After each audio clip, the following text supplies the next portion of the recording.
This is war.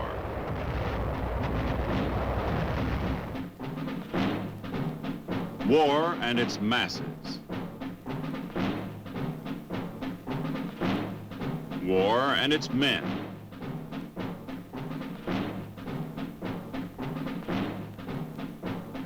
War and its machines.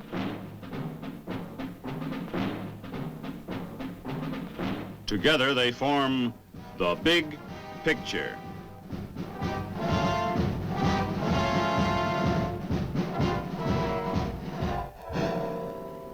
Welcome to The Big Picture.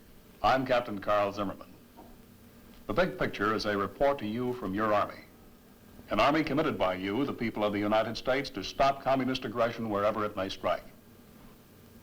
The Big Picture traces the course of events in the Korean campaign through first-hand reports from our combat veterans and through film taken by combat cameramen of the Army Signal Corps. These are the men who daily record on film the big picture as it happens, where it happens. Today, our big picture brings into focus the Army's 7th Infantry Division. You'll see that division's advance to the Yalu River, our troops celebrating Thanksgiving Day along the Manchurian border, and the great evacuation at Hungnam. You'll hear a first-hand report from Sergeant Charles Dumas, combat correspondent of the 7th. And now, let's go back to November 1950.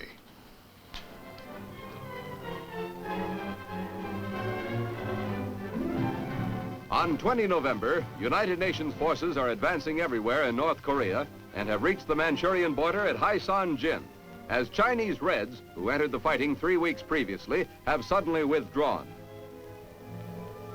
On 24 November, General Douglas MacArthur launches a major assault in the western sector in a movement designed to end the war in Korea, barring full-scale intervention by the Chinese Communists. By 28 November, the Chinese Communists have again entered the fighting in far greater force than they did a month previously. This halts the UN general assault and drives UN troops back, especially on the right flank of the western line, where South Korean resistance is crumbling. By 4 December, Chinese Communists have driven a wedge between the U.S. 8th Army in the west and the 10th Corps in the east, with the 8th Army retreating toward Pyongyang and part of the 10th Corps fighting its way out of a trap near the Changjin Reservoir.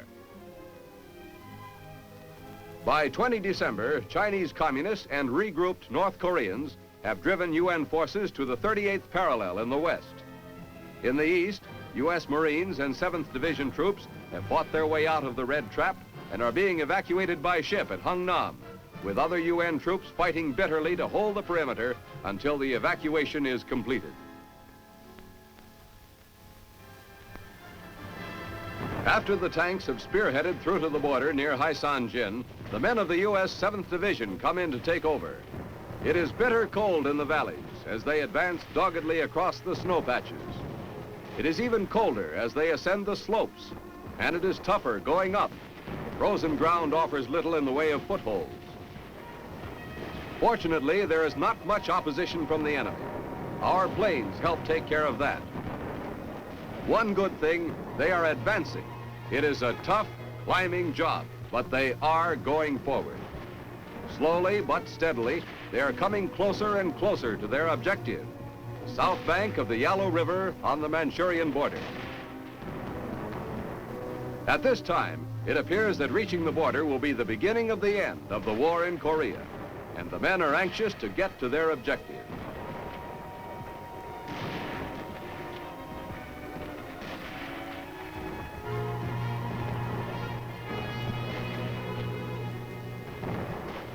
Finally, they see it stretching out in front of them, the Yalu River, frozen over completely, and the Korean town of Haisan-jin, nestling in the snow-patched valley.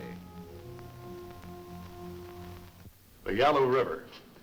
Up to now, our troops knew it only from their maps, but at last they had reached the banks of this river that form the borderline between North Korea and Manchuria. Now we want you to meet Sergeant Charles Dumas, combat correspondent of the 7th Division. Well, Chuck, you're pretty proud of this 7th Division, aren't you? Well, as a matter of fact, Captain, I am. You see, the 7th Division did make a couple of records over there in Korea. when we first entered the campaign, we made an amphibious landing at Incheon on the west coast. And only, less than 45 days later, the division made another amphibious landing, this time on the east coast, high up on the north east coast near the Manchurian border. And that's when we started our campaign to the border. Well, the 7th Division was the only division that reached the Manchurian border, isn't that right? That's right. We were the only division to reach the Yalu River. Mm-hmm. Well, tell us about that advance up there, Chuck. Well, it started with the amphibious landing at Iwan late in October. When we went ashore, it was chilly, autumn weather. We advanced over the mountains on foot, in vehicle, led by tanks most of the way. Mm-hmm. That's when the cold really started to set in. It was only November, but it was pretty cold up there. Well, how about winter clothing, Chuck? Were you prepared for this? Well, yes, we were. I've got a lot of letters from home. Some of the folks thought I wasn't clothed warmly enough. But we did have most of the things we needed. Parkas, shoe packs, pile liners, hoods. We were pretty well bundled up and pretty comfortable, too. Did you say comfortable, Chuck? Well, as comfortable as you can be at 22 degrees below zero. Well, Chuck, tell us a little about this terrain that you met going up to the Yalu. Well, Captain, it was winding mountains, mountain trails. That's the way we traveled. There were plenty of mountains, plenty of snow, plenty of cliffs to climb. It was what we call rugged terrain, and I mean rugged. Mm-hmm. How about your air support during this battle? Well, air support came in the form of fighter planes. There were a few bombing missions flown. The town of Kapsan was plastered several times. As a matter of fact, it was almost leveled. The air support was good and timely. When you asked for it, it was there, right? It was there, and matter of fact, it saved one whole company from ambush, from being wiped out. Well, that sounds like you needed some air supply here and there, Chuck. Did you? Well, air supply, yes, because you see these truck convoys coming over these mountain roads. There was ice, and they'd slip and slide. We'd lose some of them. They were slow. The Air Force flew in these big C-54s and dropped us food, clothes, ammunition. Can you give us an idea, Chuck, of what the opposition was like? Well, the opposition seemed to decrease as we advanced. The enemy was fighting a rear guard action. They weren't putting up a real battle. A couple of places they paused to turn around like the cornered rat, as he will fight when he's cornered. They threw a lot of mortars at us, sniper fire, but as we moved up, passed through Kapsan, led by tanks, the infantry swept right through the opposition, and we made it to the border. And what date was that when you arrived at the border? Well, it was the 21st of November, just 3 days before Thanksgiving. Well, while the folks back home were enjoying their Thanksgiving dinner, what was the 7th Division doing? Well, we were eating our Thanksgiving dinner, too. You mean a hot meal, Chuck? A hot meal, as a matter of fact, turkey. Right on the line, at the front line. Well, yes. You see, they brought these turkeys up from the quartermaster about 100 miles through the rear, and those were truck convoy runs. Mm-hmm. They ran them through all night. They got there to the 17th Regiment on the front lines at about 3 a.m. in the morning. And the next afternoon, we had turkey on the Yalu River. Well, that makes these cooks pretty remarkable gents, doesn't it? Well, yes, they did quite a good job up there. I think every man in the division had his Thanksgiving turkey that day. And, we'd been eating hot meals regularly right along. I know a lot of World War II veterans will wonder about that, but the frontline troops did have the hot meals right there in the foxhole. That's good to know, Chuck. Well, just how cold was it at this time? Well, by the time we reached the Yalu River line, we'd progressed that much farther north, and it was really cold. As I said before, it was 22 below at noon. That was the average. It did dip lower.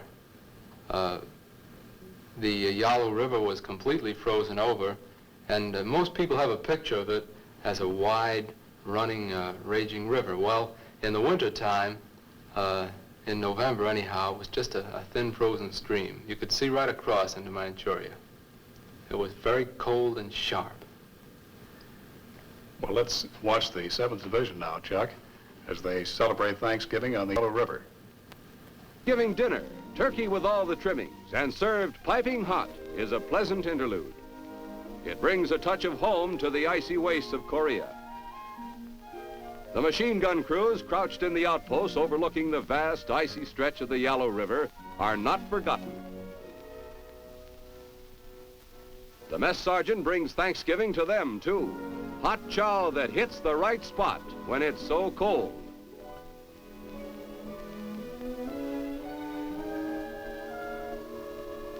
With turkey and mashed potatoes in extra large portions.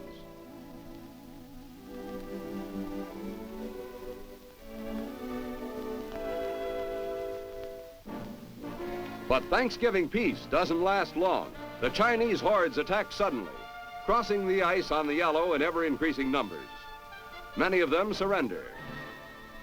At the Changjin Reservoir, the men of the 1st Marine Division and the 7th Infantry Division find themselves trapped by 10 communist divisions. That's when the withdrawal is ordered.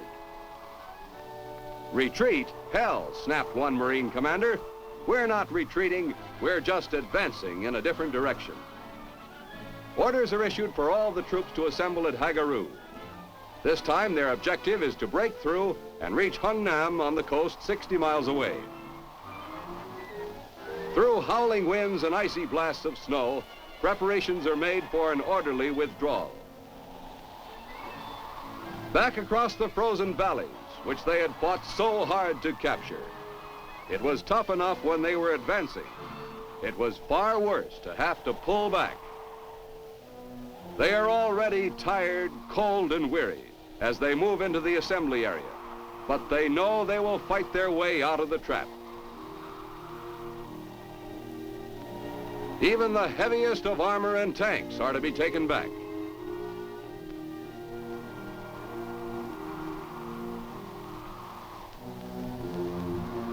There are casualties as much from the cold as from snipers' bullets. The wounded are carried along. The dead are buried. But the assembly for the withdrawal continues unabated. Food and supplies are airdropped from C-47s and C-119s by the 21st Troop Carrier Squadron of the Combat Cargo Command.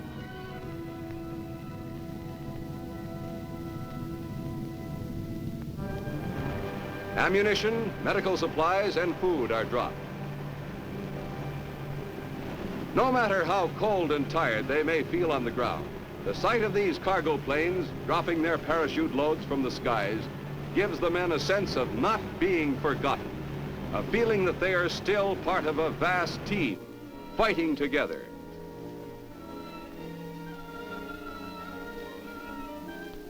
Meanwhile, preparations for the long, hazardous move progress. All excess equipment is burned or destroyed. They make sure that nothing will be left that the enemy can make use of. Trucks, jeeps, everything and anything that is mobile that can move under its own power is saved. The enemy will find, when they take over, only ruined earth and charred remains.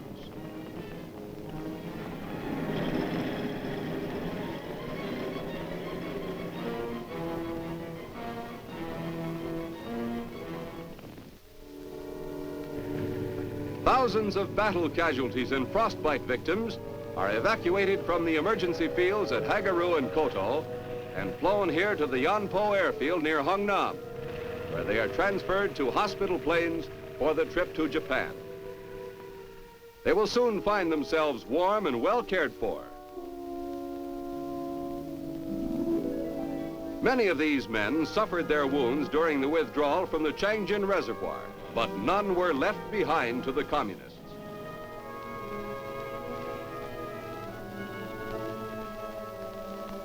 Those still fighting along the snow-covered passes of the North Korean mountains face a tough battle before they can reach the comparative safety of Hungnam.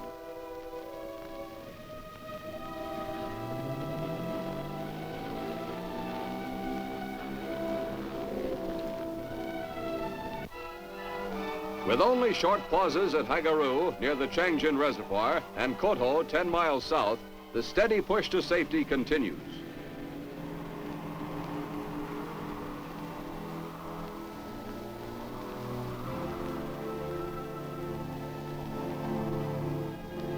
Chinese prisoners captured by patrols are carried along on the withdrawal for whatever information they may furnish G2.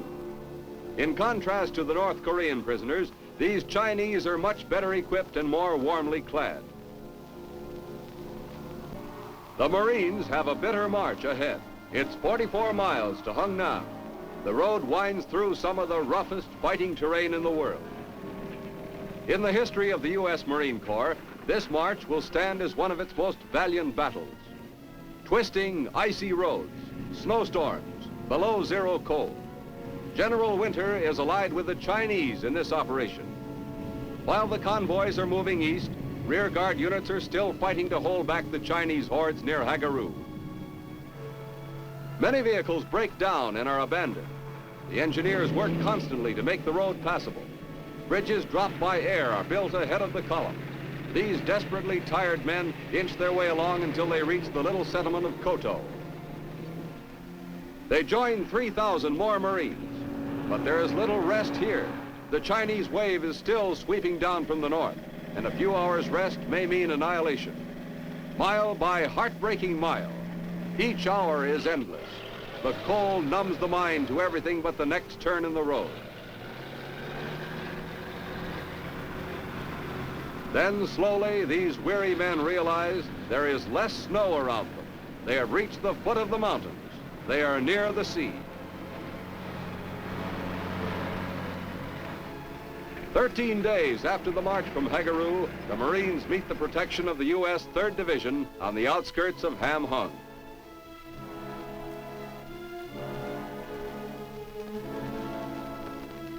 For these troops who found the protection of the Hungnam beachhead, it was the end of one of the most harrowing experiences of the entire Korean conflict. And certainly, Chuck, one of the worst places was the Changjin Reservoir, isn't that right? Yes, Captain, it was. I think most of the troops who were at the chosen reservoir will remember it as a day of nightmares. Our 31st Regiment was there, and the things they saw, they'll never forget. We had hundreds of thousands of Chinese attacking in waves, swarms, what came to be known later as a human sea type of attack.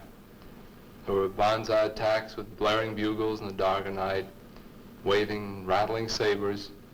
There was infiltration in the camps, too, and that was pretty hair-raising. And our casualties were pretty heavy at that time, Chuck, weren't they? Yes, our casualties were heavy, but the enemy suffered a lot of casualties, too. You can't charge a whole battalion of men into one of our artillery positions when the guns are cut point blank, straight down, firing right into the troops. They lost a lot of men that way. Well, how were we able to get our wounded out of there, Chuck? Most of the wounded were evacuated by helicopter or light plane. The 7th Division's light aviation section worked day and night evacuating some of those men, and became the first such section in the Army ever to receive the Distinguished Unit Citation for its work at the chosen Changjin Reservoir. Mm-hmm. Well, now, all these troops got back to the Hungnam beachhead, and how long a time was it from the time you left the Yalu until you got to Hungnam, Chuck? Well, our 17th Regiment was still posted on the Yalu, and I left them a few days after Thanksgiving to join this 31st Regiment at the chosen reservoir. In the meantime, the pressure was so great on the 17th Regiment extended far to the north that they had to withdraw. And both the 17th Regiments and the 31st Regiments were safely inside the Hungnam perimeter sometime around December 10th. Well, then you saw all the preparations going on for the great evacuation, right? Yes, I did. Can you tell us a little about it, Chuck? Well, we had the 3rd Division there, the Army's 3rd Division, our 7th Division, the 1st Marine Division, the ROK, Republic of Korea, Capital Division, and hundreds of thousands of North Korean civilians all jamming the port of Hungnam. these civilians wanted to leave. They wanted to go to South Korea. And we did load them on LSTs. Now, despite all these people there and more than 100,000 troops, the evacuation was orderly. We had landed in an amphibious invasion just about, well, a little more than a month before. So we pulled out in reverse. We did exactly the same thing, just opposite, and it worked out fine. Vehicles, men, and equipment. Well, that was certainly a great concentration of people and equipment, Chuck. It was. Did we have a protection of artillery around this perimeter? Well, yes, I'm glad you mentioned that. The artillery protection, the plan was really something to see. As I said, that we had these 3 American divisions there. We had the United States Navy laying off the coast, including the big Missouri and several other heavy ships. Now, the plan was to have this whole Hungnam perimeter zeroed in, as they call it, in artillery range. With the Army artillery and the Navy big guns, the entire ring around Hungnam was spotted. Should the enemy attack in a mass wave or in a probing attack, the artillery would open up immediately, already registered in on their targets, and blast them. Should the enemy have launched a big attack to push us into the sea, well, our top generals there